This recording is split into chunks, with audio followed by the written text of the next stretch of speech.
Coucou YouTube, on se retrouve pour une nouvelle vidéo qui est mon deuxième bilan lecture de rattrapage, puisque j'avais un mois de lecture à rattraper, plus d'un mois même maintenant, hein, du coup. Plus d'un mois de lecture à rattraper, presque un mois et demi, là, en tout, si on compte, si on compte jusqu'aujourd'hui. Donc ça fait une trentaine de livres, mine de rien, et là du coup je vais vous parler des 15 livres qui restent. Donc c'est mes... ça représente 2 semaines, 2, 3 semaines, 3 semaines même. Ouais, 3 semaines, c'est ça, de mars. 15 livres en 3 semaines, c'est ça. Donc voilà, je vous propose d'attaquer rapidement, comme d'habitude.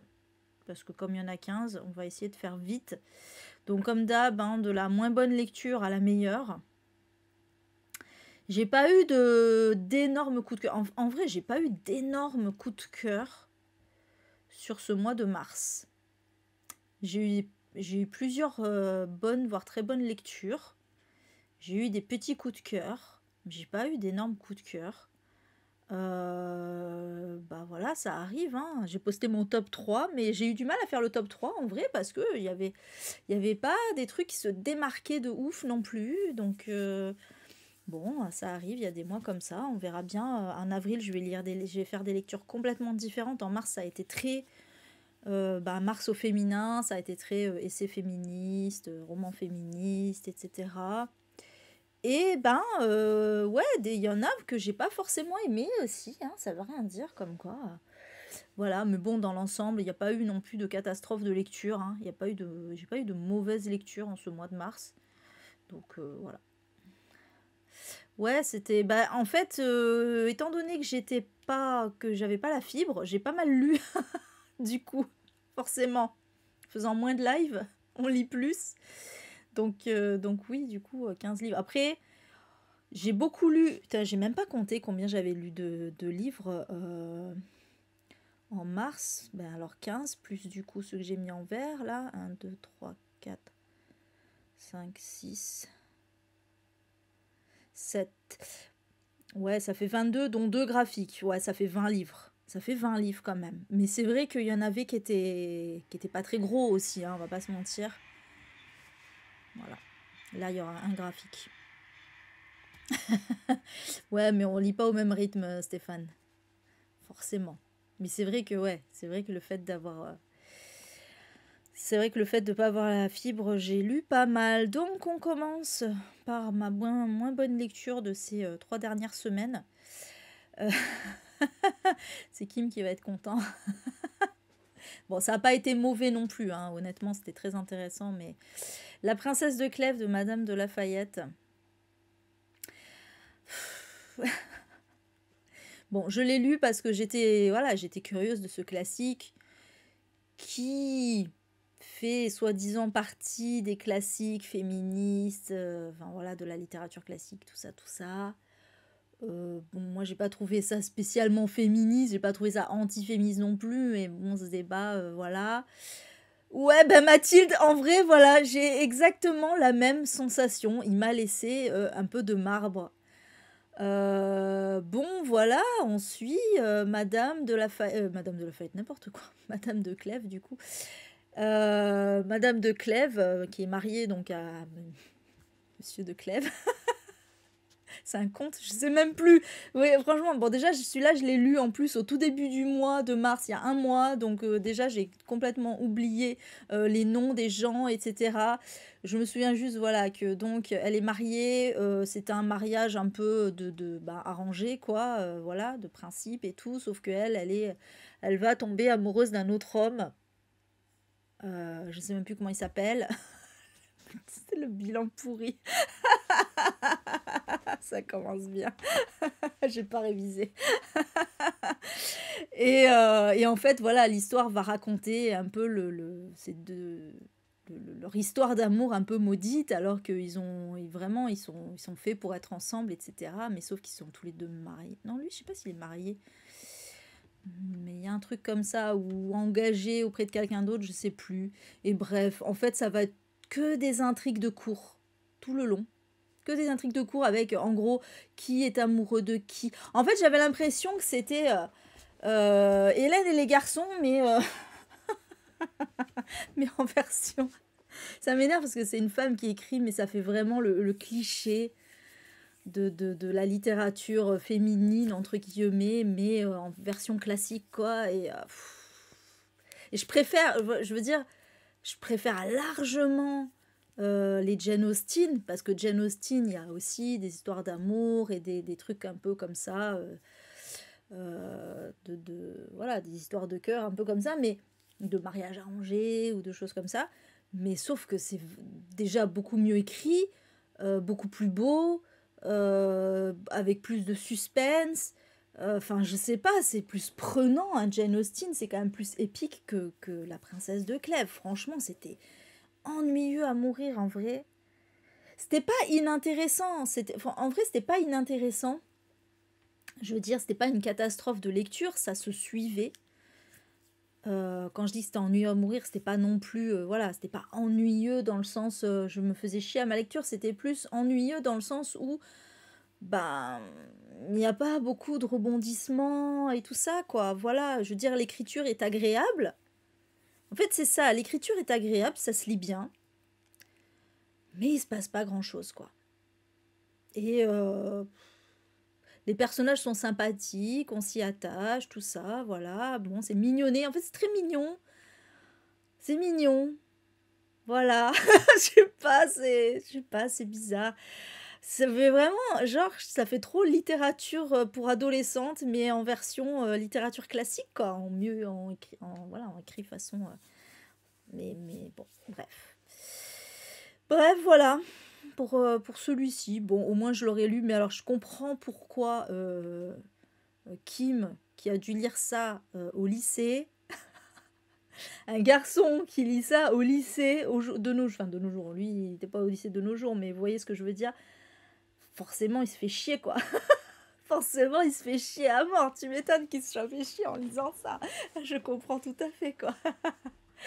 Bref, bon voilà pour celui-ci. Ensuite, ah là là, je suis encore déçue par un Margaret Atwood, ça m'énerve. Ça m'énerve parce que à chaque fois que depuis les Testaments, à chaque fois que je tente un Margaret Atwood, ça floppe. Pareil, ça se lisait super bien, c'était intéressant et tout, mais j'attendais un peu plus de profondeur de la part de Margaret Atwood. Donc en fait, elle raconte, on est du point de vue de Pénélope pendant l'Odyssée, en fait, donc pendant que Ulysse, enfin c'est même pendant l'Iliade et l'Odyssée, puisque c'est pendant donc toute l'absence d'Ulysse quand il part faire la guerre de Troie, et ensuite donc 10 ans de guerre de Troie, plus 10 ans pour revenir à Ithaque, donc on est sur 20 ans. En fait, on est sur toute la vie de Pénélope, hein, précisément, puisqu'on va raconter aussi son enfance, etc. Mais voilà, on va la suivre pendant les 20 ans où elle va attendre le retour d'Ulysse, qu'elle va faire semblant de tisser sa toile, elle va tisser sa toile et elle va la détisser, la défaire, parce qu'elle a promis qu'elle épouserait un des prétendants quand elle aurait fini sa toile. Voilà, donc on va suivre un peu tout ça avec ces servantes qui sont autour d'elle et qui font un petit peu, qui interviennent de temps en temps avec une espèce de chœur comme ça un peu poétique. Et c'était pas inintéressant, mais je sais pas, c'était très, comment dire, très linéaire, ça nous raconte juste, bon voilà, sa vie et ce qu'elle fait et tout ça, mais je sais pas, ça manquait un peu d'enjeux dramatiques, de messages féministes, je sais pas, c'est Margaret Atwood, c'est Pénélope, je m'attendais à un truc ultra féministe et pas du tout, du tout. Euh, Vraiment rien de spécial, quoi. J'ai rien appris. Voilà, c'était juste bien écrit. Bah, c'est l'écriture de Margaret Atwood. Voilà, c'est très beau, pas de souci. C'est très bien écrit. Mais voilà. Je suis déçue. Je suis déçue, ça m'énerve. Pourquoi? Enfin, je sais pas. En plus, il est très court. Elle aurait pu faire un peu plus long et nous donner un peu plus de choses à se mettre sous la dent. Un peu plus de profondeur, là. Franchement, en fait, ça m'a fait penser, même si c'est pas du tout le même style, hein, mais ça m'a fait penser à celui que j'avais pas aimé aussi, réécriture mythologie grecque du point de vue d'une femme. Donc vraiment la même idée, même si c'est pas du tout le même style d'écriture. C'était Le silence des vaincus. Je crois que c'est ça. Le silence des vaincus, je sais plus l'autrice. Et c'était aussi, là on est pendant l'Iliade, et c'était le point de vue de Briséis, qui avait été enlevé par Achille. Et mais c'était pareil. C'est-à-dire que bon d'accord, elle raconte, mais on dirait qu'elle est figurante dans le truc. Et ben là, ça m'a fait un peu le même effet. Je sais, elle raconte comme si elle était figurante, elle est pas... je sais pas, elle est pas actrice de sa propre histoire, quoi. Donc du coup, ouais, ça m'a déçue. Ensuite, La petite communiste qui ne souriait jamais de Lola Lafont, qu'on a lu en lecture commune avec Séverine et d'autres personnes. On avait un petit groupe sur Insta. D'ailleurs, je suis même pas vraiment intervenue dans le groupe au final. Je l'ai lu. Je l'ai commencé un peu tardivement, mais je l'ai lu très rapidement en fait. Voilà ce qui s'est passé. Mais pareil, je suis un peu mitigée. C'était très intéressant, la vie. Donc c'est en fait c'est tout simplement une biographie un peu romancée de Nadia Comaneci, qui est donc la première gymnaste à avoir obtenu un 10 sur 10 aux Jeux Olympiques. Donc c'était en... J'ai pas révisé là, alors que je l'ai lu il y a un mois aussi, mais là par contre je me souviens de plein de choses, mais parce que aussi c'est des choses que je savais déjà avant. Donc c'était à Montréal en 1976.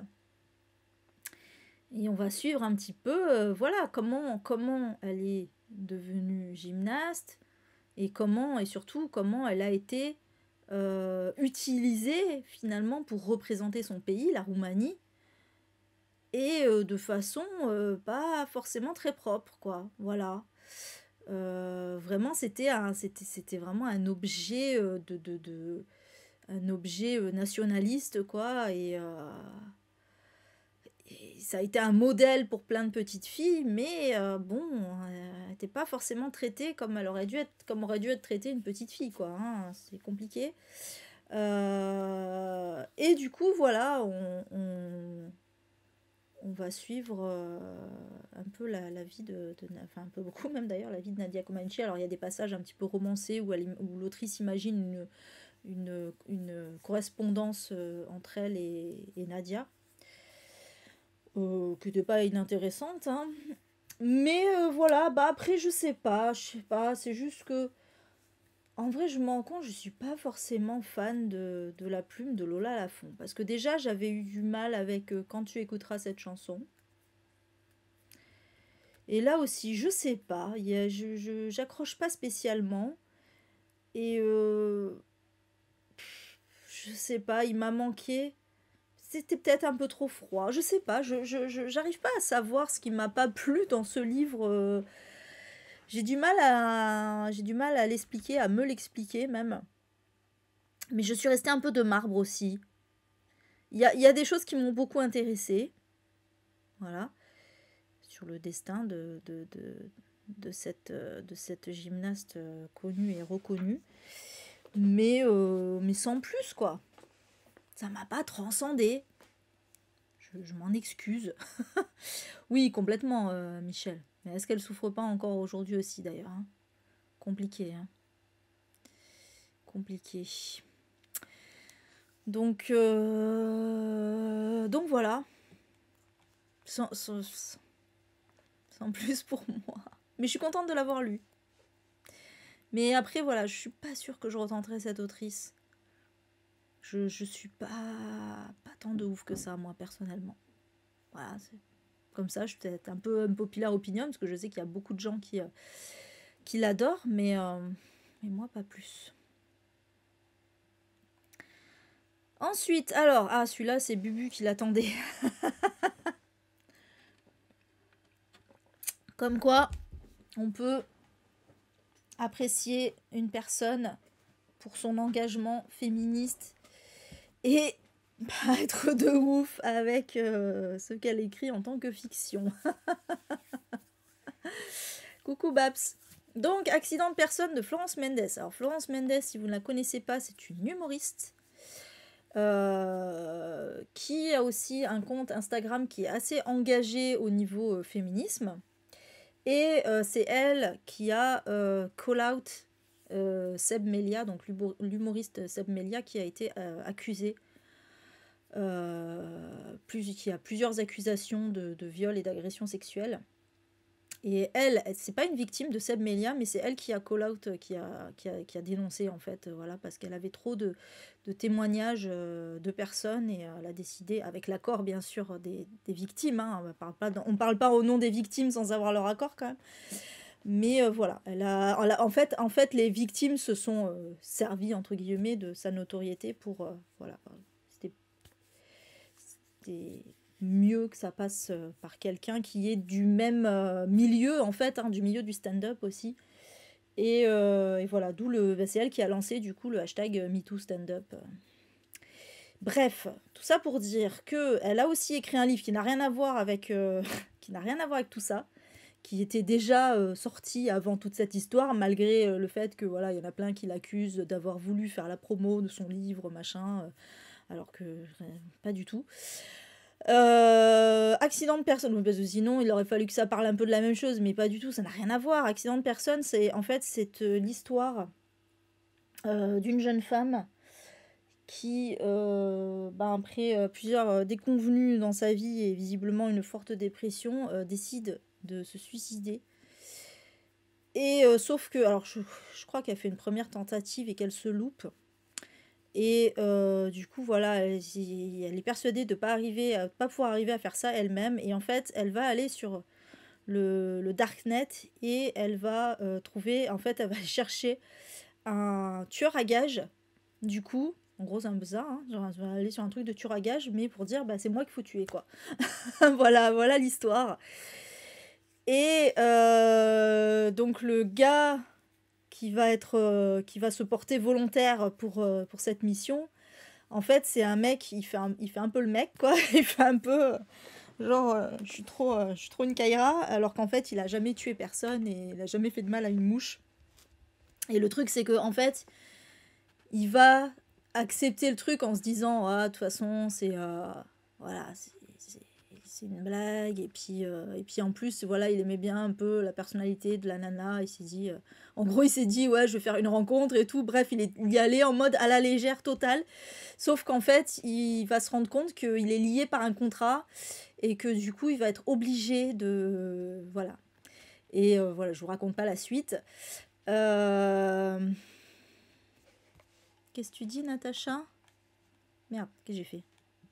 Ah, j'ai perdu mon truc. Voilà. J'ai trouvé que c'était froid par moment. Ah, pour le Nadia Comaneci, j'allais dire le Lola Lafont. Oui, c'est vrai. C'est vrai. C'est ça, c'est un peu le sentiment que j'ai eu. Elle se regarde écrire aussi, ouais. J'ai un peu de mal avec ce genre de plume. Puis bon, c'est vrai que j'ai un peu aussi, je pense que ça aide pas, c'est vrai que Lola Lafont, moi je l'ai pas rencontrée personnellement, mais Kim il l'a rencontrée. Et il m'a dit qu'elle était pas très très sympathique. Du coup, bon, ça aide pas aussi. En fait, quand tu compares l'écriture à la personne, tu dis, ah, ouais, en fait, elle a un peu, en fait, moi j'étais à une conférence, c'était au salon de Montpellier, de la Comédie du Livre, et il lui a demandé de me dédier, parce que je lui ai dit, bon, quand elle va, enfin, elle est pas revenue, déjà, elle était pas revenue à temps, Lola Lafont. Et j'en pouvais plus de l'attendre et j'ai dit bah ouais, je vais être en retard à la conférence, donc je vais à la conférence et j'ai dit quand elle revient, parce que du coup je crois qu'en plus elle restait pas longtemps, j'ai dit bah quand elle revient, fais-le moi dédicacer s'il te plaît et tout ça. Et en fait apparemment, alors elle a accepté de le dédicacer, mais en gros ça l'a saoulé quoi. C'est vraiment genre non mais ça me saoule quoi, vraiment ok. Bon bah bref, alors qu'il l'a acheté en plus sur place quoi, c'est vraiment. Ouais, non, mais voilà. Du coup, bon, ça aide pas, hein, quand la personne est un peu froide. Bon. Surtout que Kim, c'est pas le genre de mec. Enfin voilà, lui, il fait des blagues, il est. Ah, donc. Pas le genre de mec à tirer la froideur en général. Bref, donc je reviens sur Accident de personne. Du coup, je viens de vous raconter le pitch. Bon, pourquoi je suis mitigée sur ce livre? Ça va être compliqué. Ça va être très compliqué à expliquer, en fait. Ça va être très compliqué. Déjà, je trouve que tout est trop... comment dire? Alors, effectivement, c'est le principe, c'est que ce soit écrit avec de l'humour noir et tout ça, mais là, tout est trop pris à la légère, en fait, alors que à la base, c'était quand même quelque chose. Elle était quand même... Enfin, elle vend un peu son livre comme un livre sur la dépression. Alors, elle dit qu'il y a de l'humour noir, etc., ok.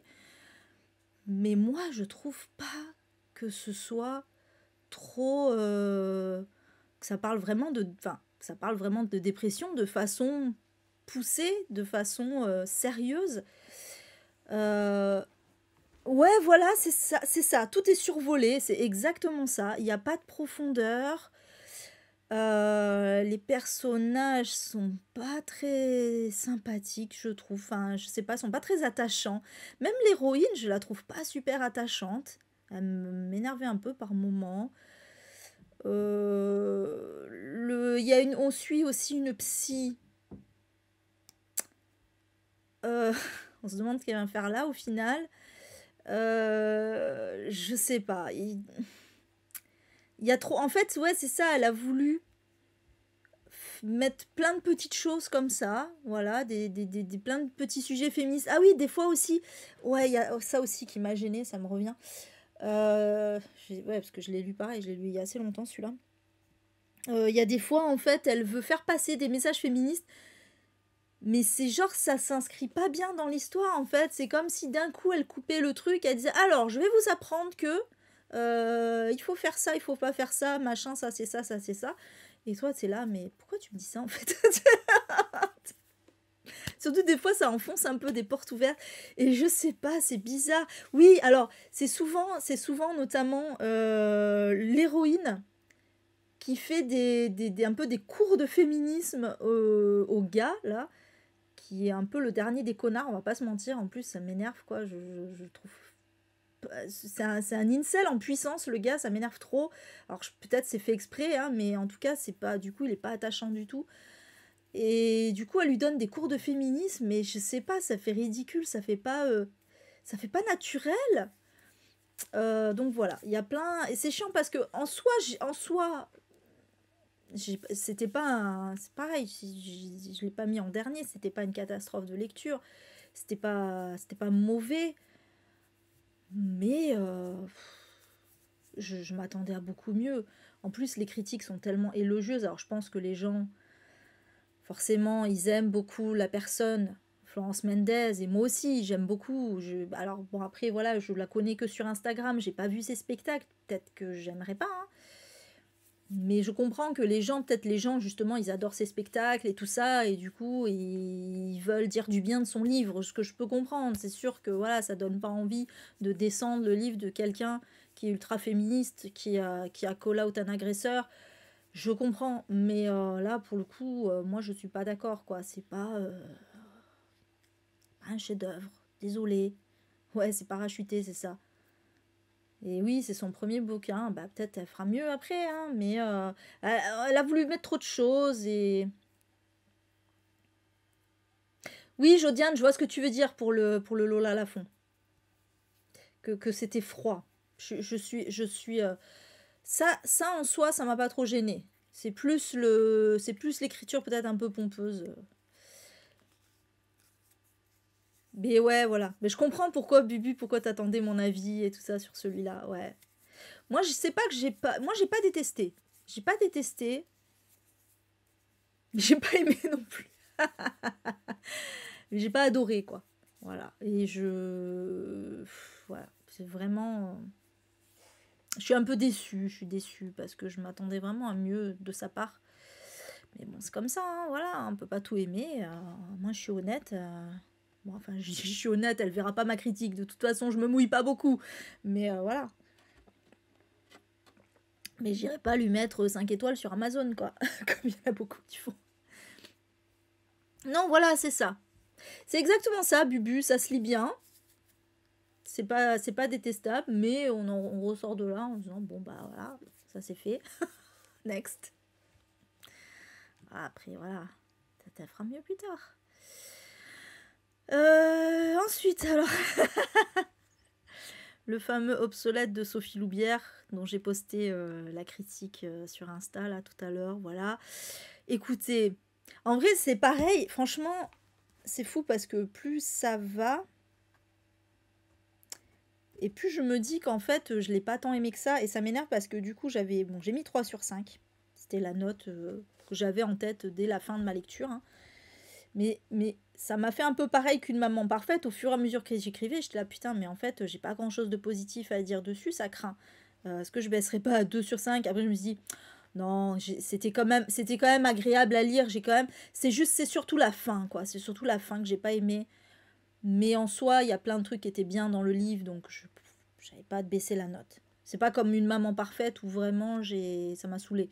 Là, non, c'était quand même une lecture sympathique. C'était une lecture sympathique. Mais pareil, il y a du bâclage, hein, il y a vraiment du bâclage pour le coup. Donc, Obsolète, c'est un roman d'anticipation dystopique. On est 200 ans après, en 2224, quoi. Et donc, voilà, on est dans un monde totalement aseptisé, ultra écolo, tout ça, parce que, ben, en fait, suite au réchauffement climatique, il y a eu comment elle appelle ça, c'est pas la grande dépression, je sais plus, ça y est, j'ai déjà oublié. Bref, il y a eu une catastrophe et du coup, ils ont dû un peu tout repartir à zéro et du coup, voilà, tout est aseptisé. Mais il y a aussi la condition des femmes parce que le problème, c'est que du coup, il y a un gros problème de fertilité. Un peu, voilà. Alors, là pour moi, c'est le seul point commun avec la Servante écarlate, c'est ça. C'est juste le problème de fertilité.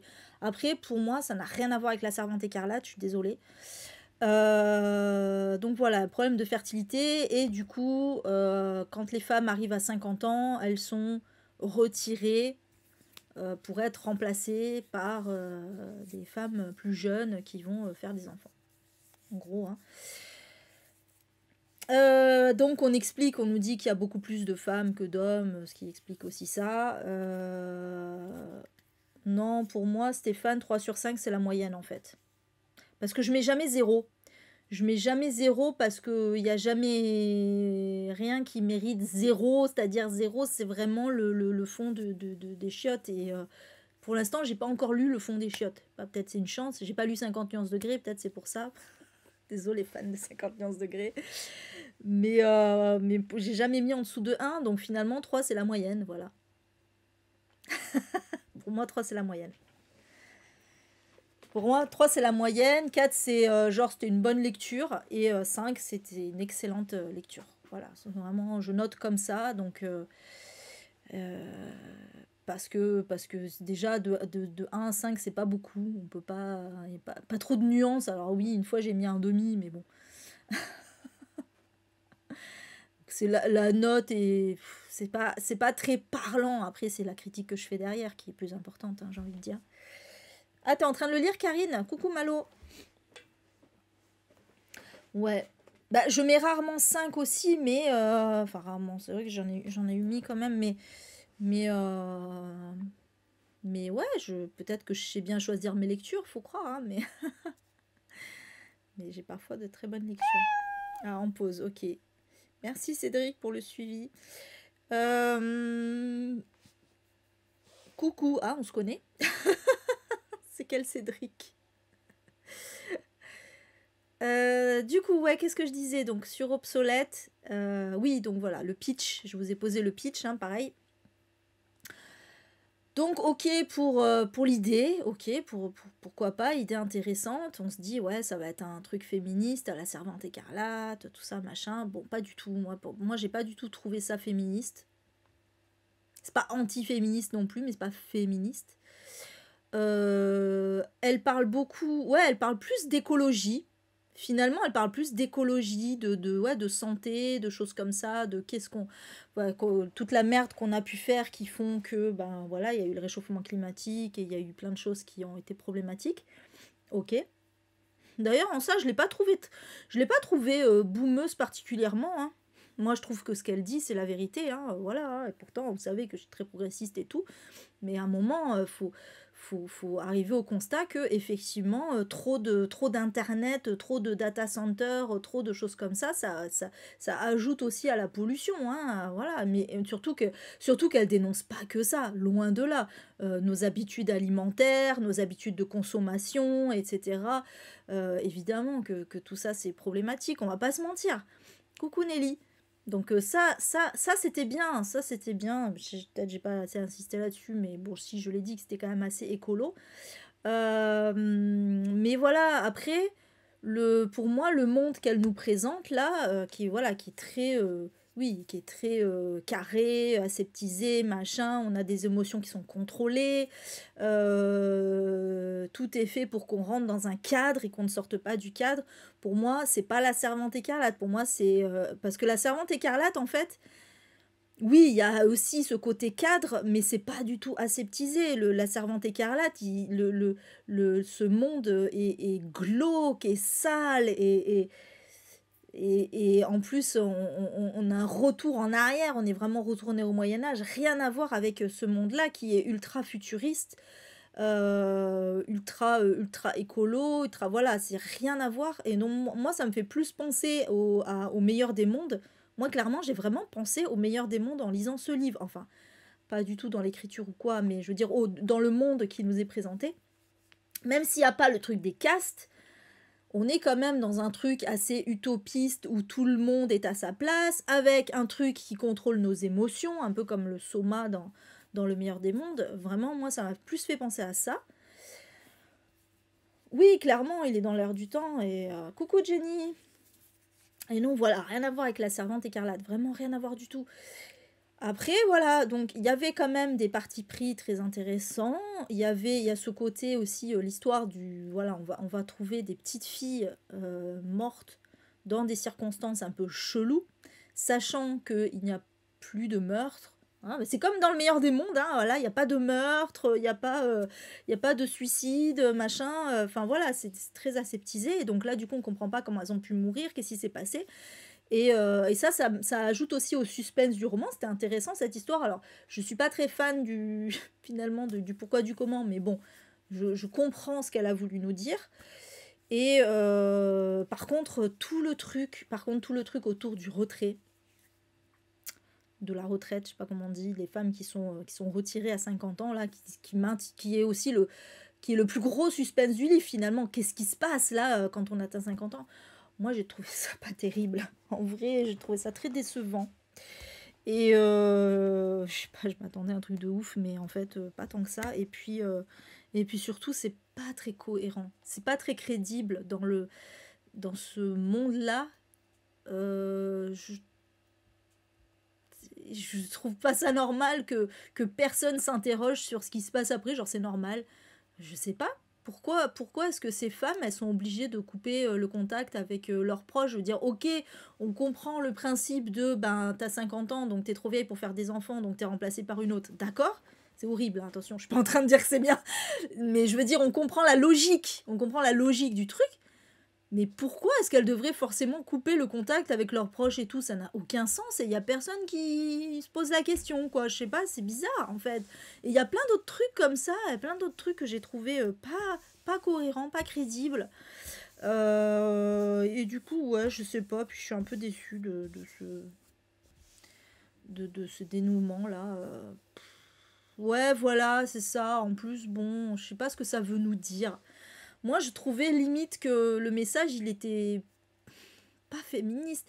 On a l'impression, justement, enfin voilà, c'est vraiment l'impression, enfin, ouais, qu'au contraire, les femmes, finalement, elles sont quand même bien loties, pas les mecs et tout. Ouais, bof, non, je sais pas. Je suis pas de ouf. Voilà. Donc, ouais, Pour reprendre la catégorie des tier list. Franchement, moi, je trouve qu'on peut s'en passer. Je veux dire, par rapport à tellement de dystopies qui sont excellentes, clairement, voilà. Ça n'a pas été une mauvaise lecture. C'était sympathique. Et franchement, même pendant un moment, je me disais, oh, bah, je comprends pas pourquoi ça ne l'a pas aimé. Franchement, moi, je me régale. Et c'est vrai, au début, avec Bubu et Rose, au début, on se régalait. Hein. Mais plus ça allait dans l'histoire, et plus il y avait des trucs qui allaient pas. Et puis la fin, voilà, c'est la fin surtout. Moi, j'ai pas aimé la fin. Mais bon. L'enfant au caillou, j'ai un très bon souvenir. Après, je l'ai lu il y a très longtemps. Alors, qui sait maintenant, je sais pas. Mais j'en garde un très bon souvenir. Donc voilà pour celui-ci. Écoutez, voilà, pour moi, il révolutionnera pas la dystopie. Mais c'était loin d'être nul. Mais on sent quand même... bon, voilà, on sent que, bon, déjà, la personne, Sophie Loubière, n'est pas spécialement féministe, on va pas se mentir. Du coup, moi, franchement, quand j'ai vu ce pitch, je me suis dit, ah, mais trop bien, Sophie Loubière, féministe et tout, trop cool et tout, en fait.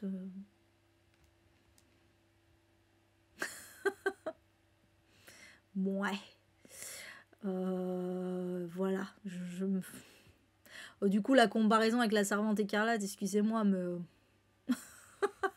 Doubt.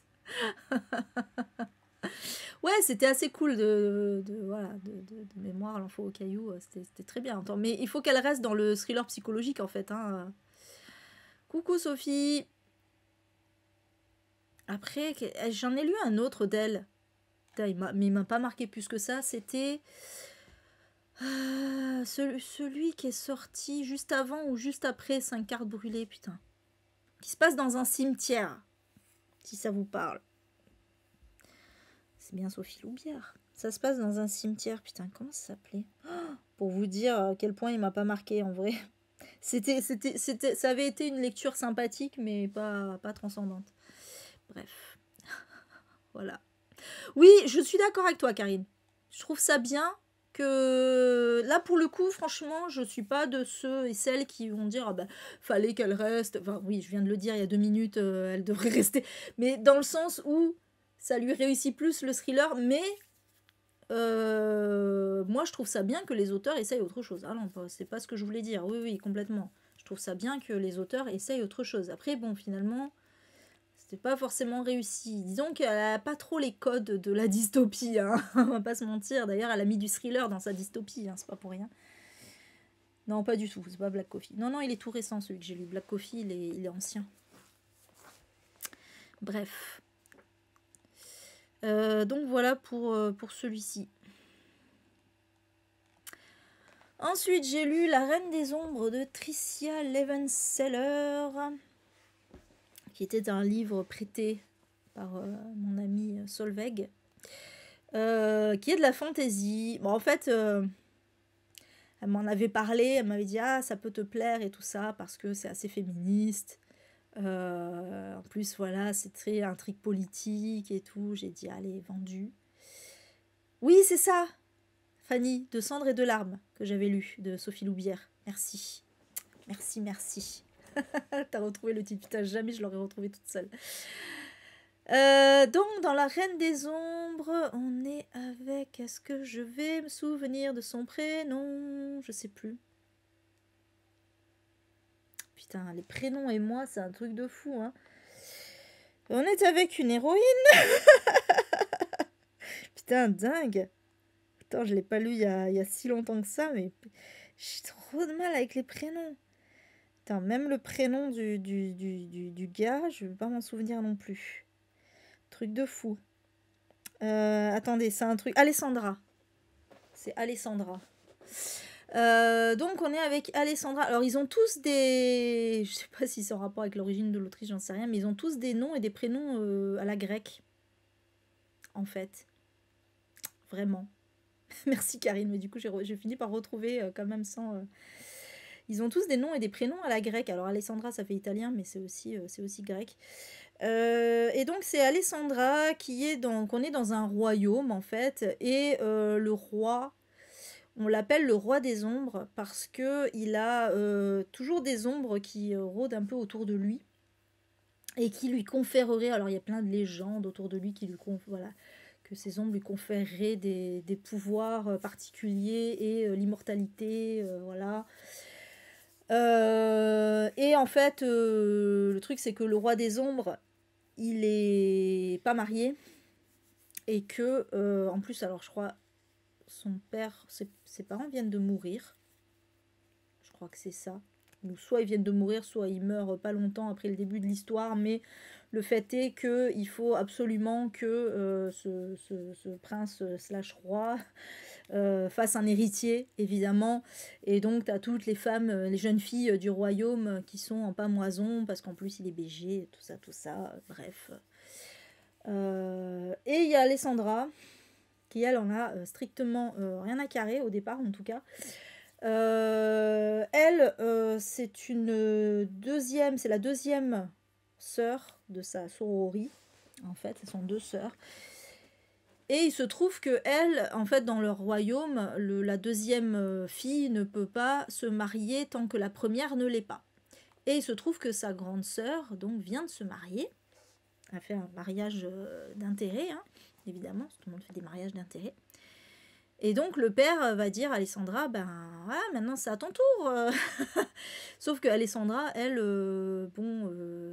c'est pas le truc qui l'intéresse particulièrement. En tout cas, les prétendants que lui propose son père l'intéressent pas du tout. En plus, elle est pas vierge du tout. Elle couche avec des mecs, il y a rien à battre. Et en fait, elle manipule un petit peu son monde de façon à ce que ça se sache pas, tout ça. Bref, bon, c'est un peu très tiré par les cheveux, hein, mais voilà.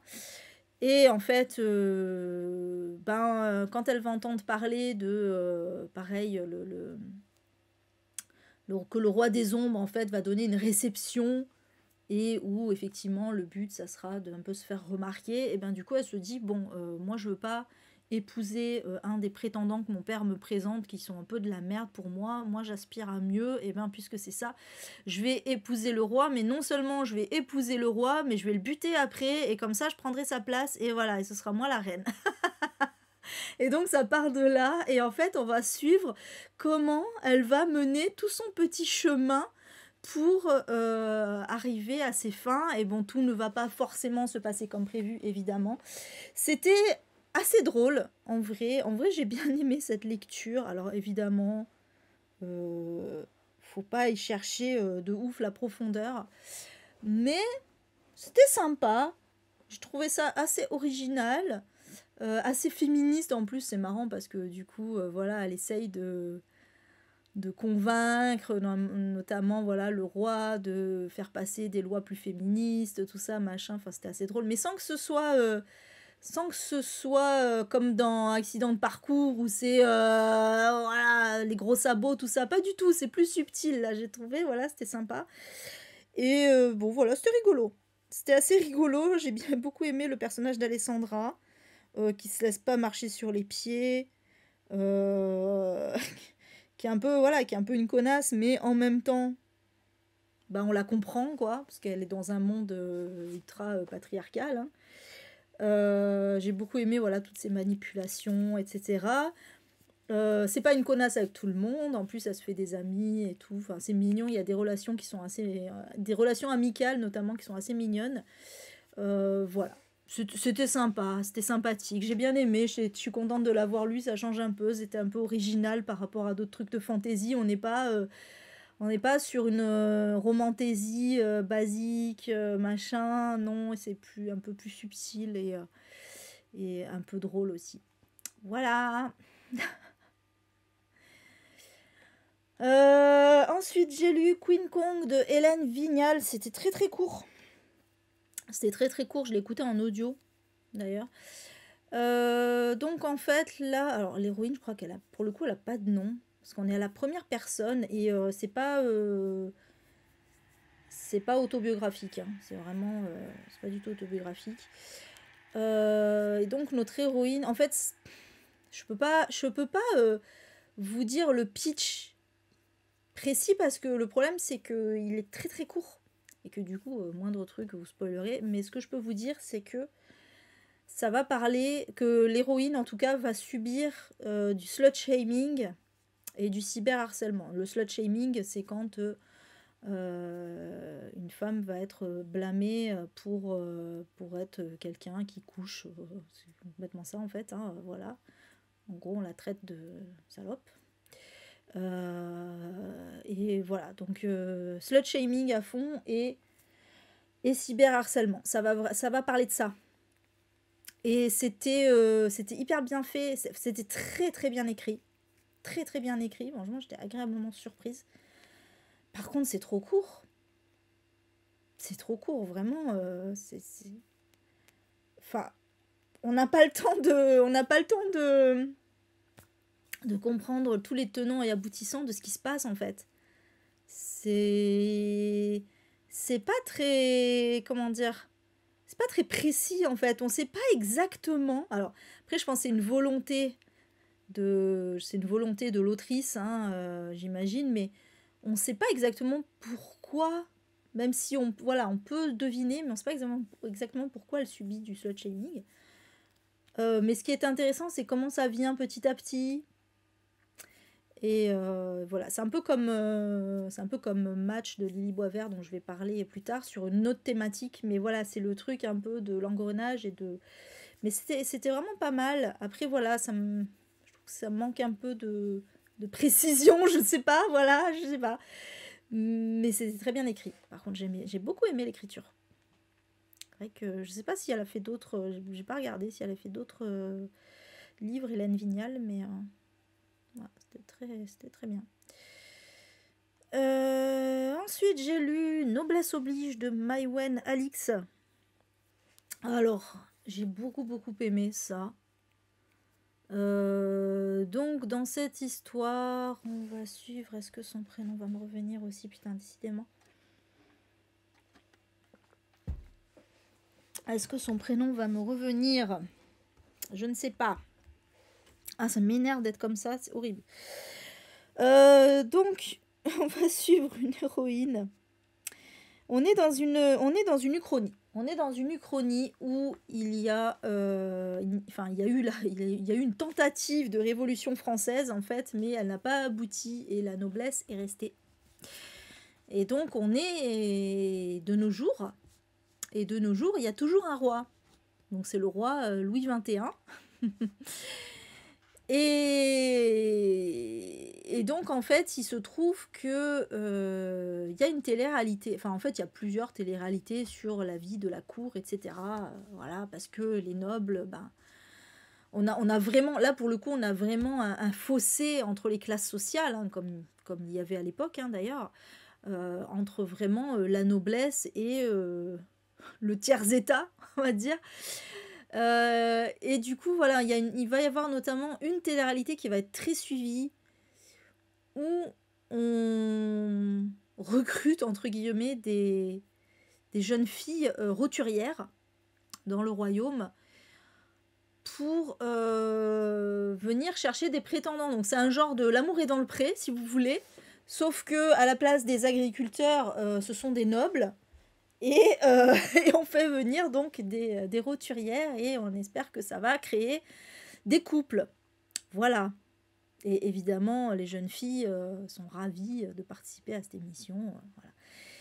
Et il se trouve que notre héroïne, elle va être appelée à participer à cette émission, sachant que elle est un peu déchue, dans le sens où son père, c'était un ex-noble, je crois.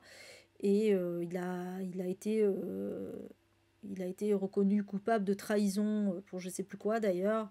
Bah si, parce qu'il était dans la résistance. Ouais, parce qu'il y a une résistance qui se crée. Il y a une espèce de canal clandestin. Et du coup, il a été emprisonné, tout ça. Et donc la fille, qui est notre héroïne, elle va se retrouver à servir une famille noble quand même. Elle est quand même chez les nobles, mais en tant que servante. Alors qu'elle faisait des études et, de piano notamment. Et elle devait partir à l'étranger pour passer son diplôme, tout ça. Donc évidemment, bah, ça s'est pas fait. Elle va se retrouver là. Alors en plus, sa maîtresse, on va dire, est assez odieuse avec elle.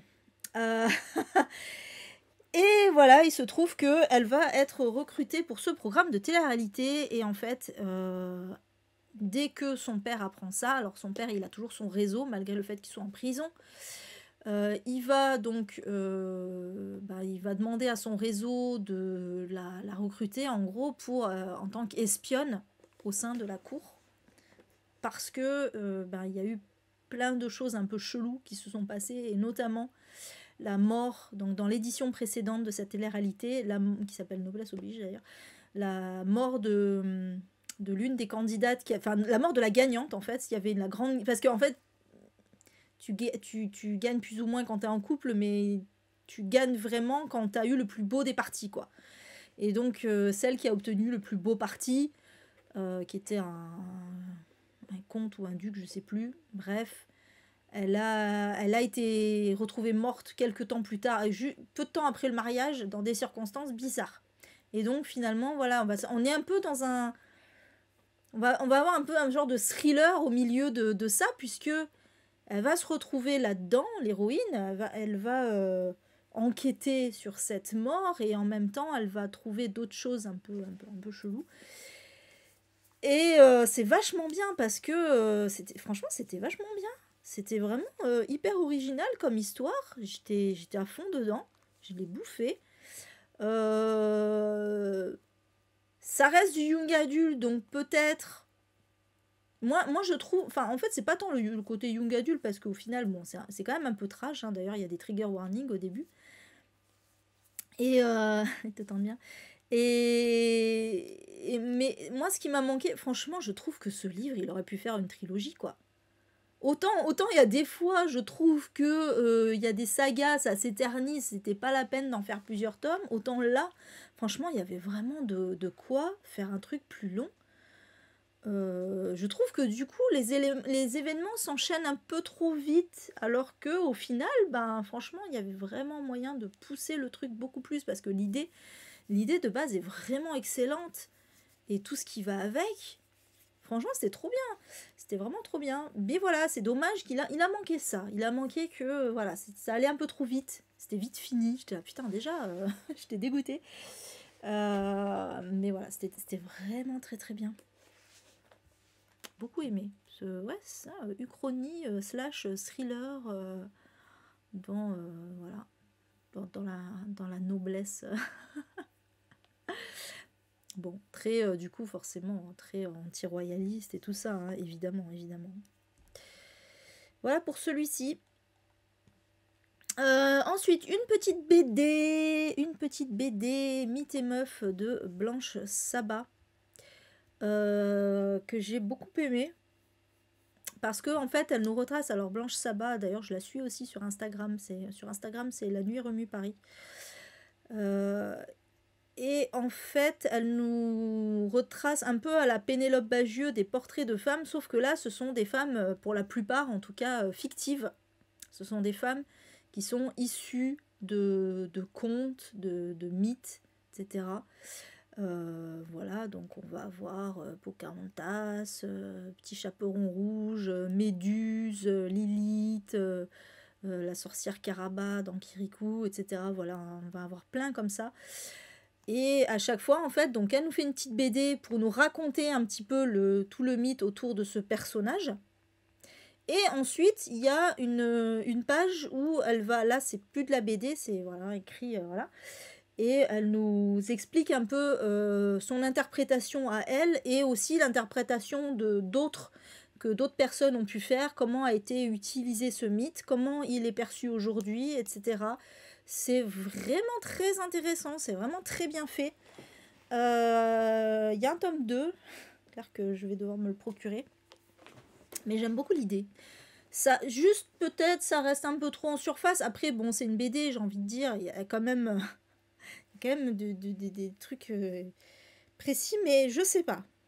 Peut-être j'aurais aimé que ça aille un peu plus loin, mais peut-être moins de personnages et un peu plus poussé, mais en même temps ça enlèverait l'intérêt du truc. Je sais pas, mais en tout cas c'était vraiment sympa. J'aime beaucoup ce genre de BD. J'aime beaucoup ce genre d'écrit d'une façon générale en fait de s'intéresser comme ça à des mythes, des contes avec une vision un peu féministe.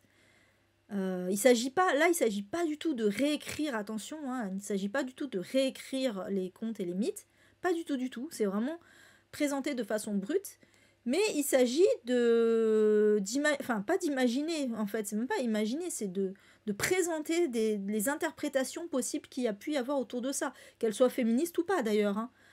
Mais en même temps, voilà, on se rend compte qu'il y a quand même, qu'on peut quand même se réapproprier un peu pas mal de choses et c'est intéressant. Et notamment, elle fait aussi des comparatifs entre les contes, quand il y a des Disney, genre Pocahontas ou je sais plus s'il y a Blanche-Neige, la petite sirène, il y a aussi. Bon, voilà, quand il y a des Disney, en tout cas, elle fait la comparaison entre le conte original et le Disney. C'est pas forcément Disney le plus progressiste, hein. On va pas se mentir. Mais c'est intéressant en tout cas. Donc voilà. Mais des fois Disney a une réécriture plus progressiste aussi. Ça dépend des moments en fait. Voilà pour celui-ci. Ensuite, j'ai lu La Petite Princesse de Frances Hodgson Burnett, qui est donc le roman original, parce que je sais que le dessin animé est beaucoup plus connu, de Princesse Sarah. Voilà, Princesse Sarah, c'est mon dessin animé fétiche, voilà, de mon enfance. C'est celui que je connais le mieux, qui m'a le plus marqué quand j'étais petite. Et du coup, bah, j'ai eu envie de lire le roman. Voilà, je l'avais offert à Kim, parce que Kim, il est très très fan aussi de Princesse Sarah. Il adore le film c'est Alfonso Cuarón, si je ne me trompe pas. Donc voilà, du coup, j'en ai profité pour le lire aussi. Et il l'a lu aussi d'ailleurs, lui, hein, mais il l'a lu quand il était jeune. Bref, ça a été en vrai, je le mets très haut parce que ça a été un kiff de lecture. Après, si je dois être objective,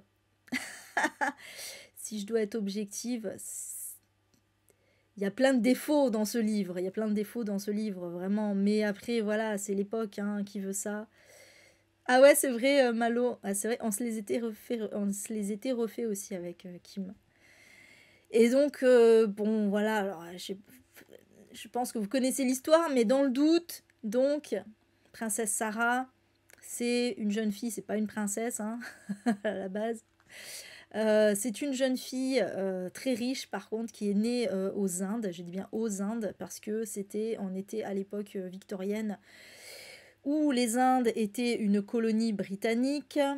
Donc elle est fille de colons, faut le préciser.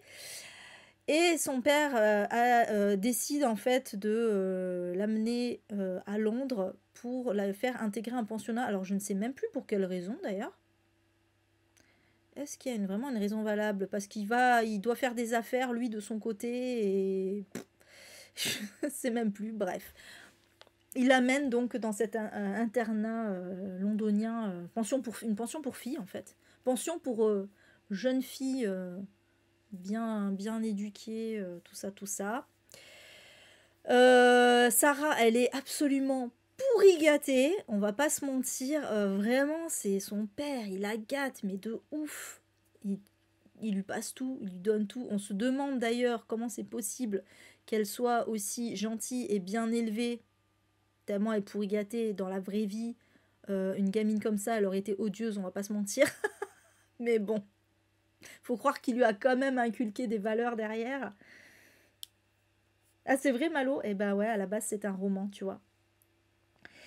Et donc voilà, elle va atterrir dans son pensionnat, sauf que il va arriver un malheur. Voilà, je précise pas, mais je dis juste que elle va goûter à la pauvreté. Et franchement, c'était passionnant. Mais par contre, alors c'est là que je me suis rendu compte que l'animé a beaucoup extrapolé.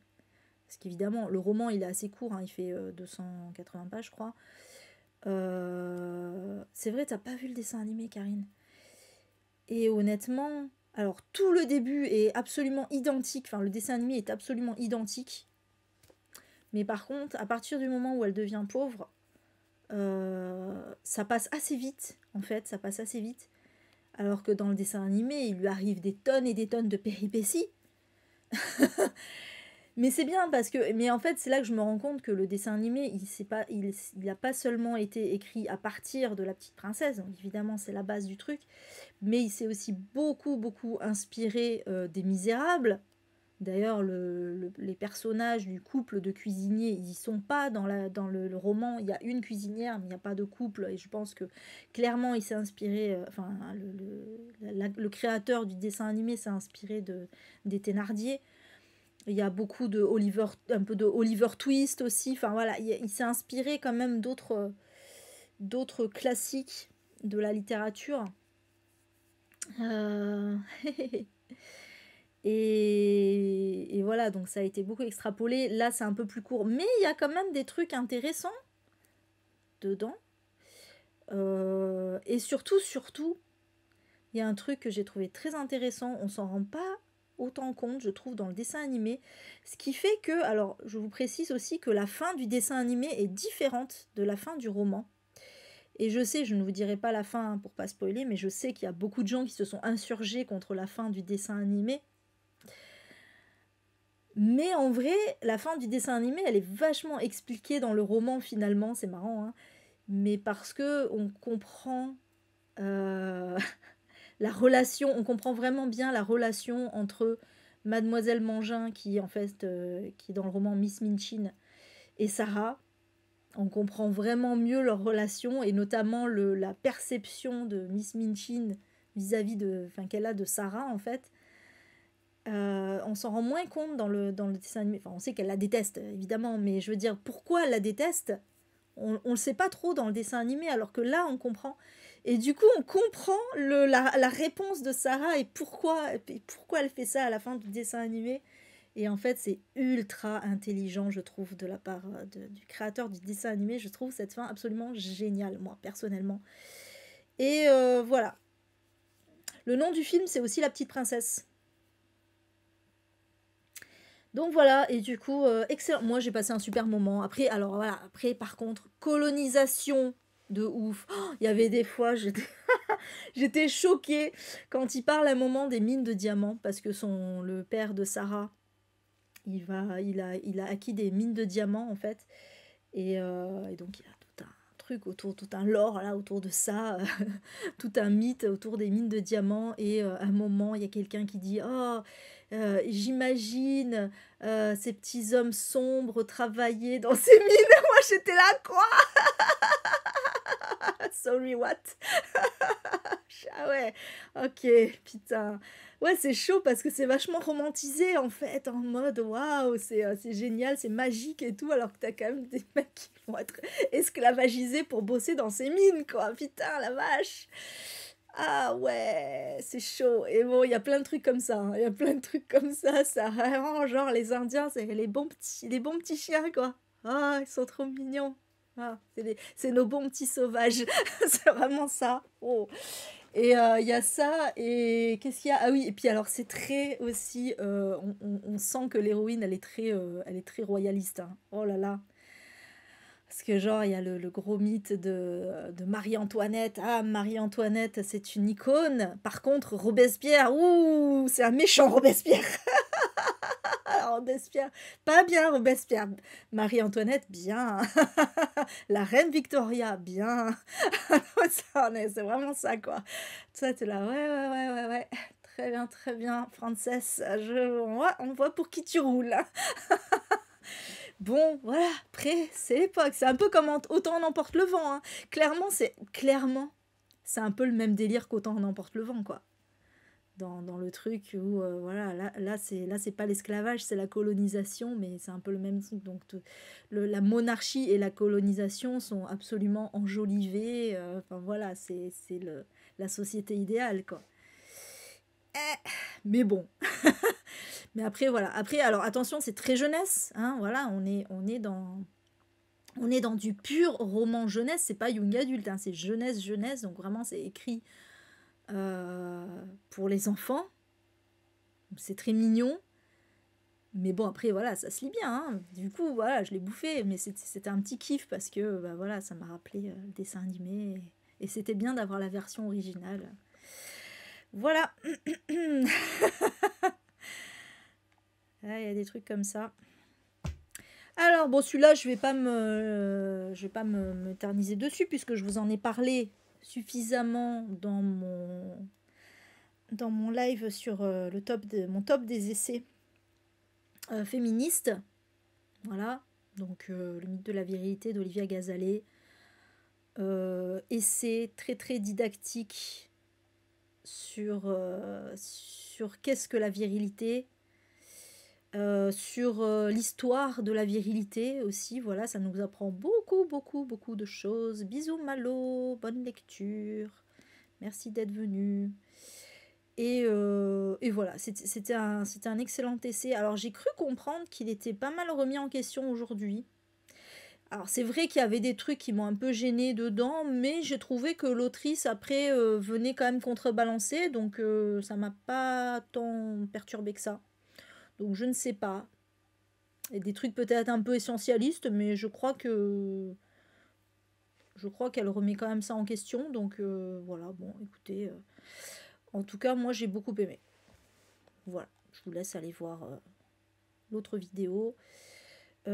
Pareil pour celui-ci, voilà, tout ce qui est essai féministe, évidemment, je ne vais pas m'étaler. Stexisme de Nora Boisouni.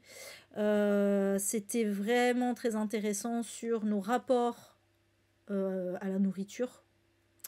Et notamment, bah, voilà, à l'image les clichés, les stéréotypes liés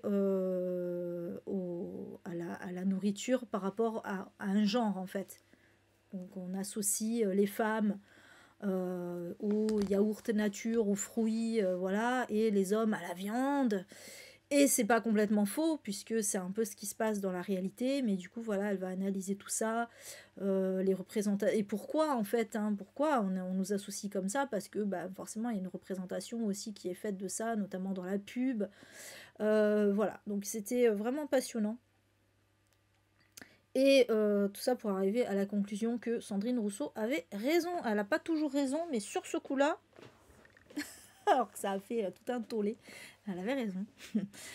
Mais voilà, parce qu'il y a quand même des études, hein, il y a des études. Mais d'ailleurs, je le savais déjà hein, quand elle avait fait sa sortie, qu'il y avait des études par rapport à ça. Hein, donc voilà. Mais oui, Fanny, je viens de le dire, c'était dans les essais féministes.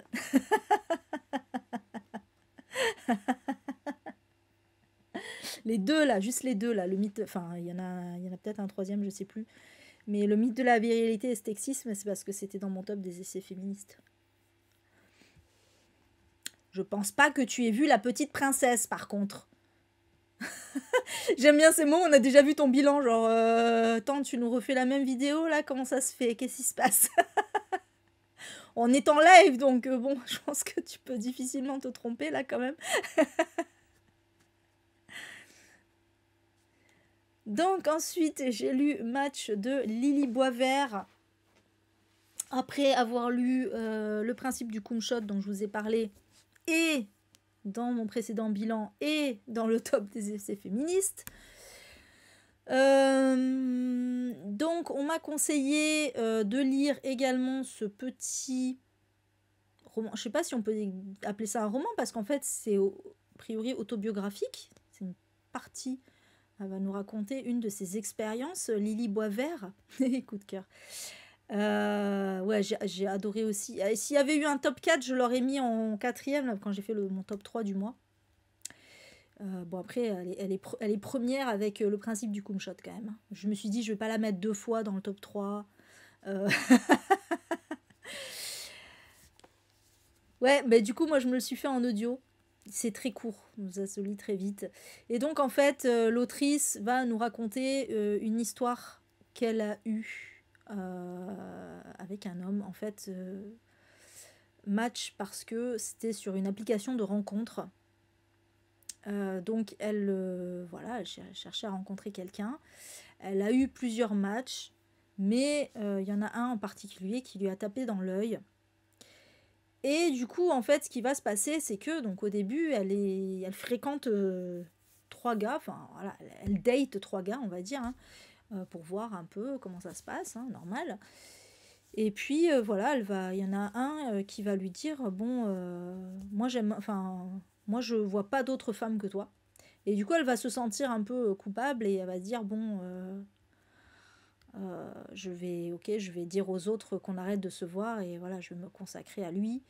Et sauf que quand elle lui dit, il lui dit, ah non, mais moi je veux pas être exclusif. Bon voilà, ça commence comme ça, je vais pas plus loin. Et en fait, voilà, on va se rendre compte que on va se retrouver dans un engrenage. Et la particularité de ça, parce que vous allez me dire, bon, ok, c'est une énième relation toxique, tout ça, tout ça.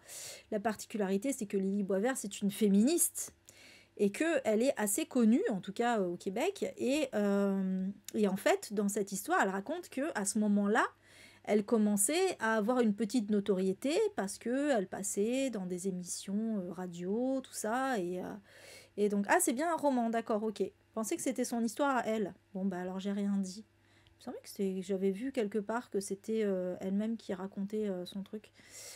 Bon, bah j'ai rien dit, c'est un roman. Mais en tout cas, l'héroïne. Ouais, c'est vrai, on pourrait croire. Bon, en tout cas, l'héroïne est féministe. Et donc, mais ça marchait aussi, c'est ça le truc en fait, ça marchait bien.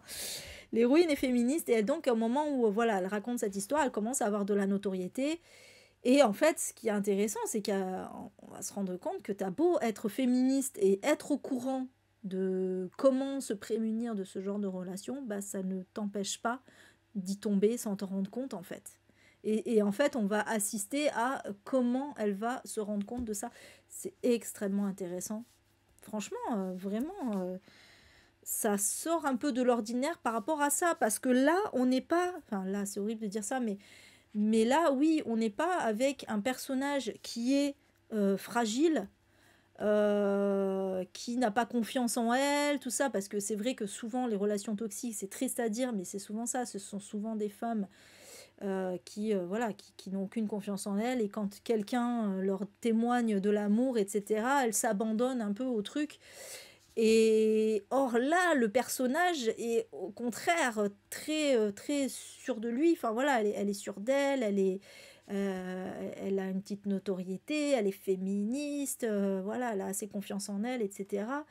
Mais en fait, voilà, ce qui va arriver, c'est que ça va être très insidieux, comme tu dis, Karine. Et comme quoi, personne n'est à l'abri, quoi. Personne n'est à l'abri et que ces manipulateurs, ils sont très forts, quoi. Très forts. Vraiment. Et donc, quand on nous dit, vous avez qu'à mieux choisir, comment te dire, ou vous avez qu'à pas être fragile, ou vous avez qu'à... Ouais, non, mais c'est pas comme ça que ça marche, quoi. C'est pas comme ça que ça marche. Franchement, c'était vraiment très bien. C'était vraiment excellent. C'était vraiment excellent. Je suis très contente de l'avoir lu. Et putain, je vais vraiment suivre cette autrice. Hein. C'est une excellente découverte que cette autrice, Lily Boisvert. Et encore une fois, je remercie Camisole, qui m'avait offert le principe du Kumshot. Parce qu'elle avait chroniqué, que j'avais adoré sa chronique, ça m'avait trop donné envie. Et puis après, c'est Karine, mon coin lecture, qui m'a recommandé Match. Et après, c'est Karine, qu'est-ce que je lis, qui m'a dit, bah, Match, il est en audio sur Audible. Voilà tout ce petit cheminement là.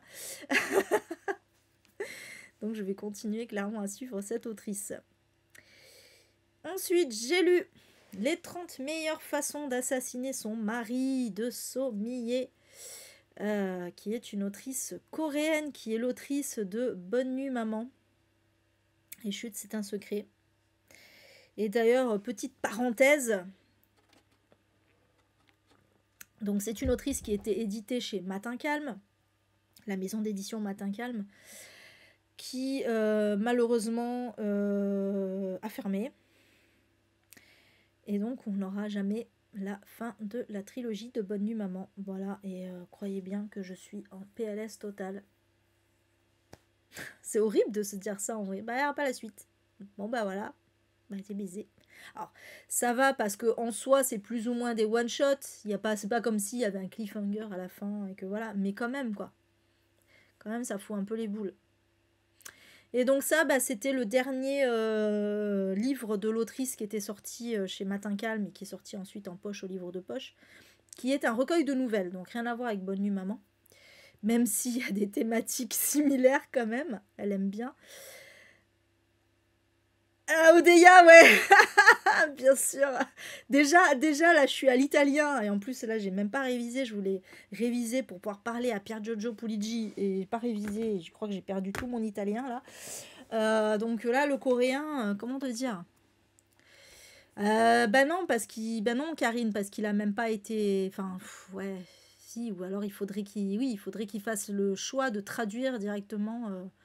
Mais je suis même pas sûre qu'elle ait déjà fini de l'écrire, hein. C'est déjà ça.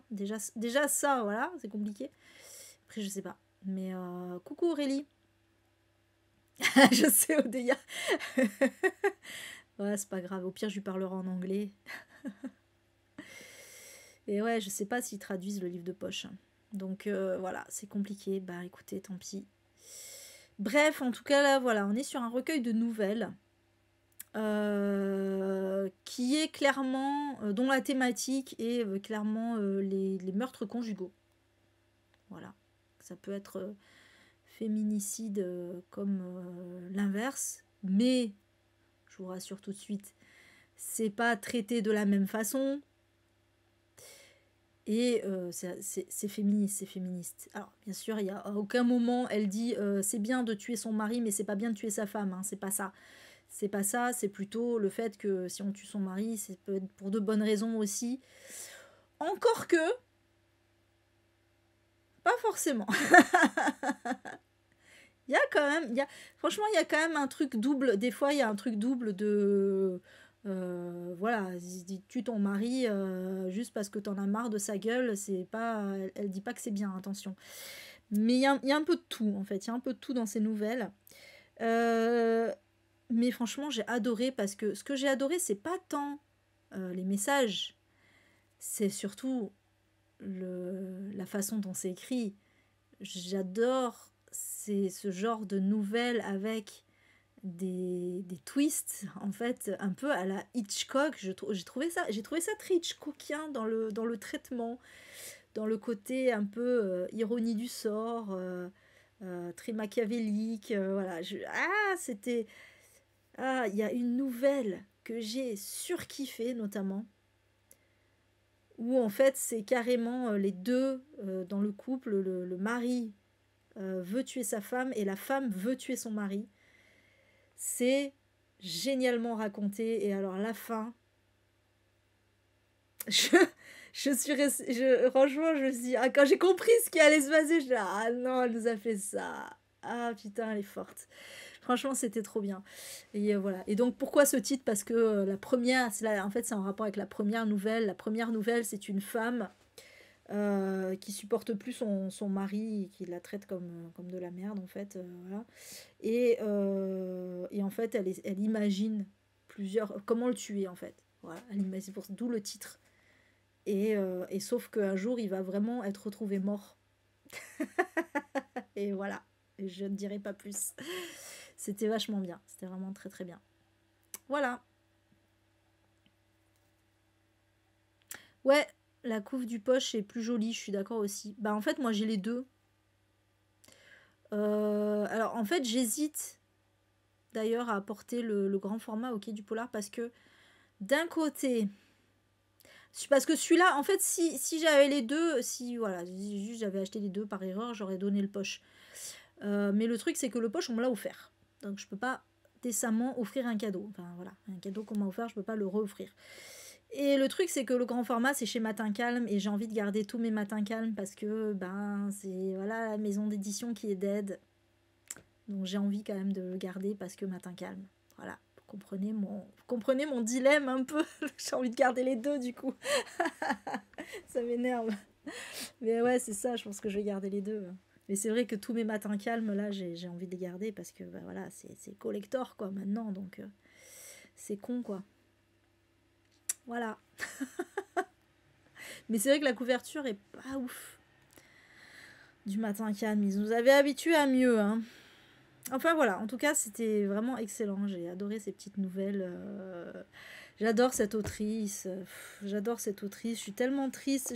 J'aimerais tellement... En plus, elle adore la France. Franchement, je vois son Insta.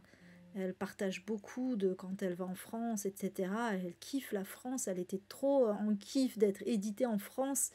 Et du coup, c'est tellement triste pour elle. En plus, je l'avais rencontrée, moi, elle était trop gentille. C'est tellement triste pour elle ben voilà, quoi, qu'il faudrait trop qu'il y ait un éditeur qui la reprenne. C'est obligé, quoi. Ce serait tellement du gâchis. Purée. Bon, voilà. En attendant, ben, je fais mon deuil.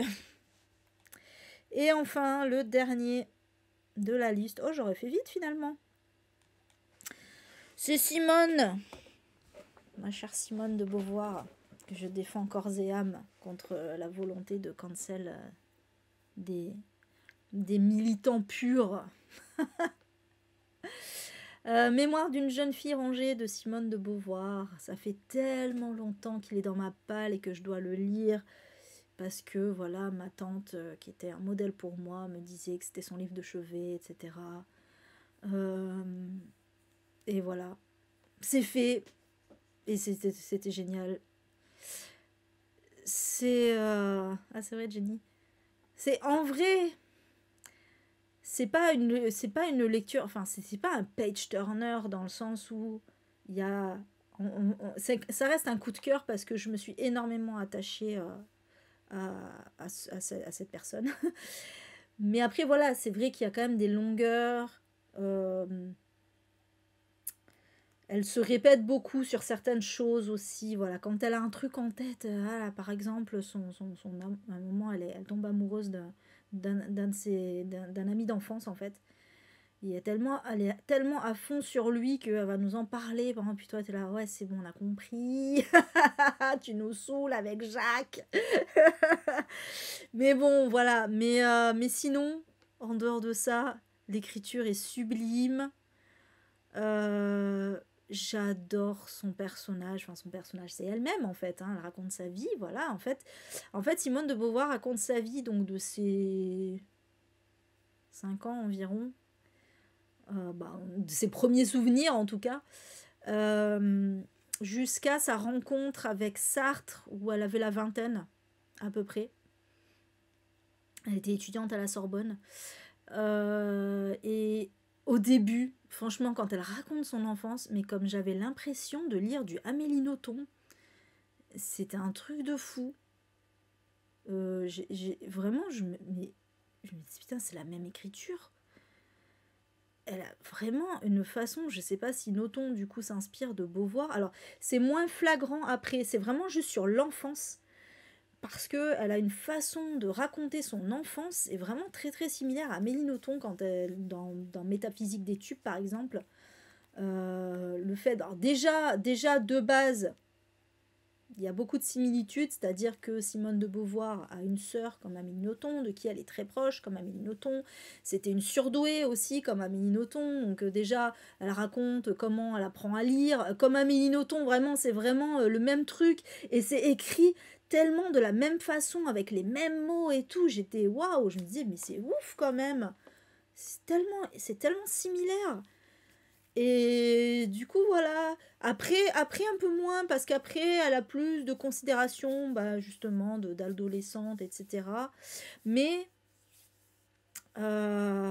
franchement, c'était passionnant parce que tu as tout le contexte historique derrière. Il y a la Première Guerre mondiale, il y a tous les enjeux politiques, etc. Son père, on comprend. Alors, elle admire beaucoup son père, mais ce qui est assez ironique, parce que son père est un nationaliste. C'est un mec bien de droite, ultra conservateur, qui aime pas les juifs, qui aime pas les métèques, ils disaient métèques à l'époque, quoi.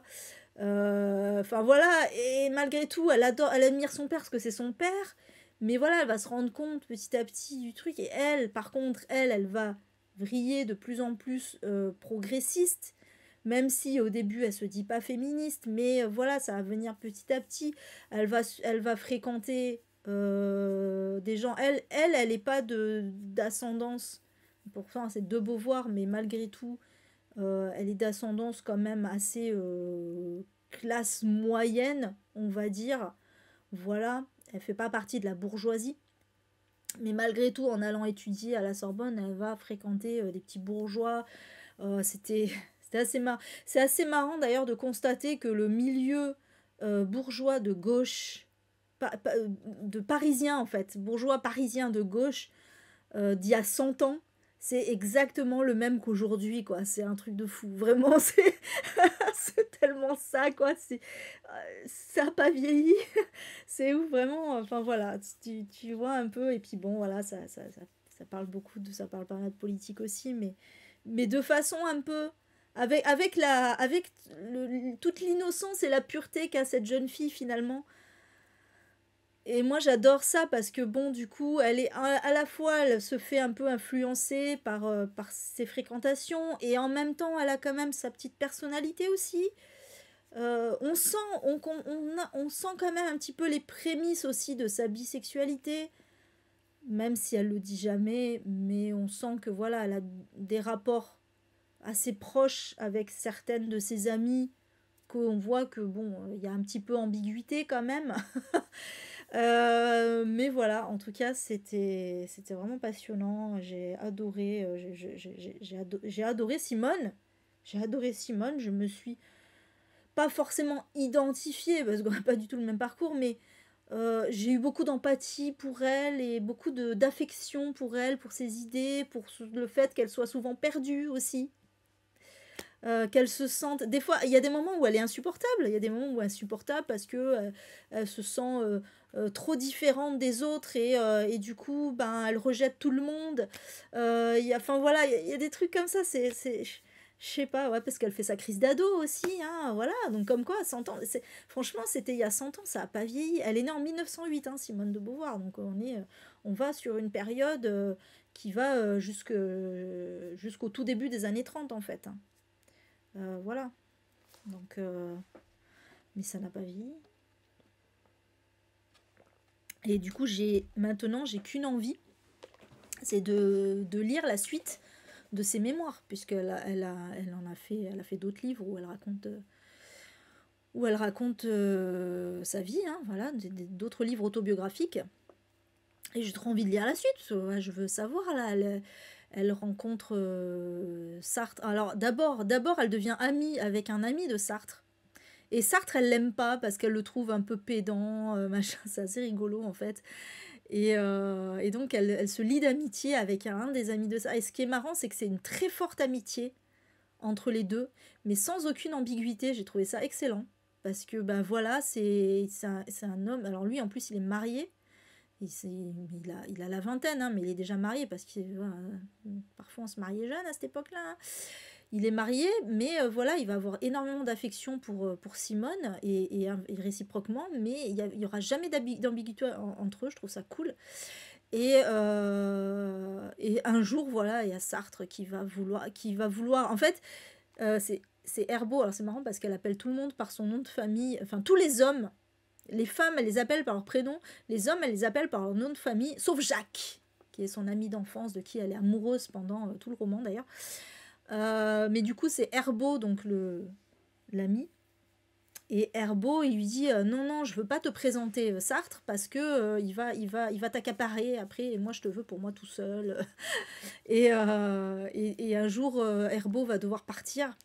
Et du coup, bah, c'est là que Sartre va entrer en jeu et va dire maintenant qu'il est parti, moi je veux faire ta connaissance. Qu'apparemment il te kiffe, amicalement, intellectuellement parlant aussi, voilà, amicalement et intellectuellement parlant. Et du coup, je veux en savoir plus. Et voilà. Et en fait, le livre il s'arrête là, au moment où elle commence à fréquenter Sartre, mais amicalement.